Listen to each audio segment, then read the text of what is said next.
I la relació Catalunya-Espanya normalment sempre són dos, haurien de ser dos. Però s'ha instal·lat que només és un, i normalment són ells, per entendre's, no? O sigui, aquí, ells i nosaltres. Llavors, ells durant temps han fet servir una sèrie d'arguments que alguns d'ells eren molt pobres. Un dels primers que van dir era si Catalunya és independent, a quina lliga jugarà el Barça? Que és un dels arguments que durant molt de temps ha tingut molt d'èxit i llavors han anat fent evolució a altres coses que s'han dit. Per exemple, va haver una època que es deia és que el Mas està boig, directament. Jo he llegit articles dient, o sigui, textualment, el Artur Mas està loco. És que este hombre está loco, hay que encerrarlo, está loco. I, per exemple, un exemple va ser quan les últimes eleccions que van aparèixer misteriosament un dia estava a la redacció del Mundo, va baixar un ovni amb uns informes. De l'ovni van baixar uns senyors verds amb antenes i van dipositar a la taula d'un senyor uns informes d'unes comptes a Suïssa, etc. I ho van deixar córrer. Llavors van començar amb un altre argument molt interessant. Diu, si marxen no podran pagar les pensions. Després va sortir el tema de les ambaixades. Va sortir durant molt temps, és que se lo gasten tot en embajadas.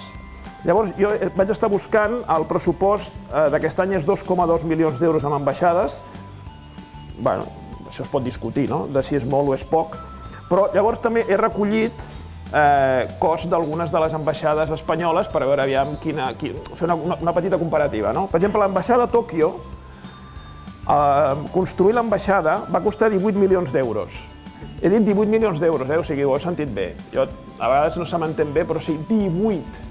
Després, aquest argument va desaparèixer, també el de les ambaixades va desaparèixer. Llavors van dir, hòstia, n'hem de col·locar un altre. Llavors van dir, hi ha una crispació al carrer, que ho esteu notant vosaltres en aquell moment. Ara esteu aquí dins, però quan creu aquella porta, que hi ha aquells tres senyors que no saben si entrar o sortir, hi ha una gent bevent mòrits i no saben què fer, doncs una crispació sensacional al carrer, no?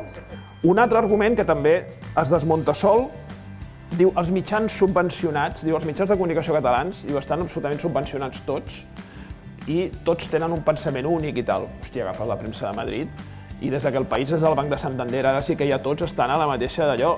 Altre argument que es desmunta, aquest està molt bé, diu la llei no permet la consulta. Dius, bueno, canviem la llei. No es pot canviar la llei. Bueno, llavors no fem la consulta. No, perquè no es pot canviar la llei. I per què no es pot canviar la llei? Perquè no es pot canviar la llei, perquè no es permet la llei de la consulta. No es pot. I una vegada també amb un bolo que em va tocar anar amb un senyor d'aquests, que hi havia senyors d'aquests enfadats, dic, molt bé, que voti tot Espanya, perfecte. Si vota tot Espanya vol dir que votarem nosaltres també, no? Sí. I votaran els bascos? Sí. Bueno, aneu fent. Vull dir, o sigui, ara teniu un problema, llavors en tindreu dos. Un altre tema que una mica he apuntat abans és això que la societat catalana està fracturada, no? Dius, bueno, com a argument, bueno, el fan servir, però és que justament qui utilitza aquest argument és qui pretén fracturar des de fa anys la societat catalana amb tot el tema de la llengua, la immersió lingüística, que estan permanentment en els tribunals perquè volen que hi hagin dos tipus de nens, els que estan en una classe perquè parlen en castellà i els que estan en una altra classe perquè parlen en català. Un pare decideix que una classe ha de parlar tot en castellà. Això ho decideix ell, segons la nova legislació, que ja veurem si s'acaba complint o no s'acaba complint, o ho tomba algú.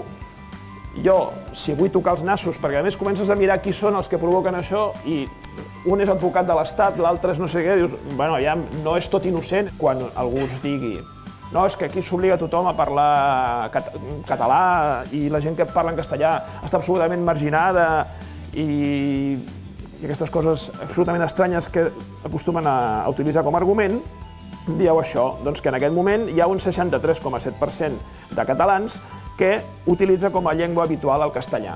Per tant, doncs, se suposaria que encara s'hauria de fer una mica més d'immersió. O sigui, la que hi ha ara no és suficient. Bé, doncs fins aquí el rotllo que us he cascat. Tinc altres conferències per fer, si voleu que torni un altre dia, em truqueu i jo amablement vindré. Gràcies.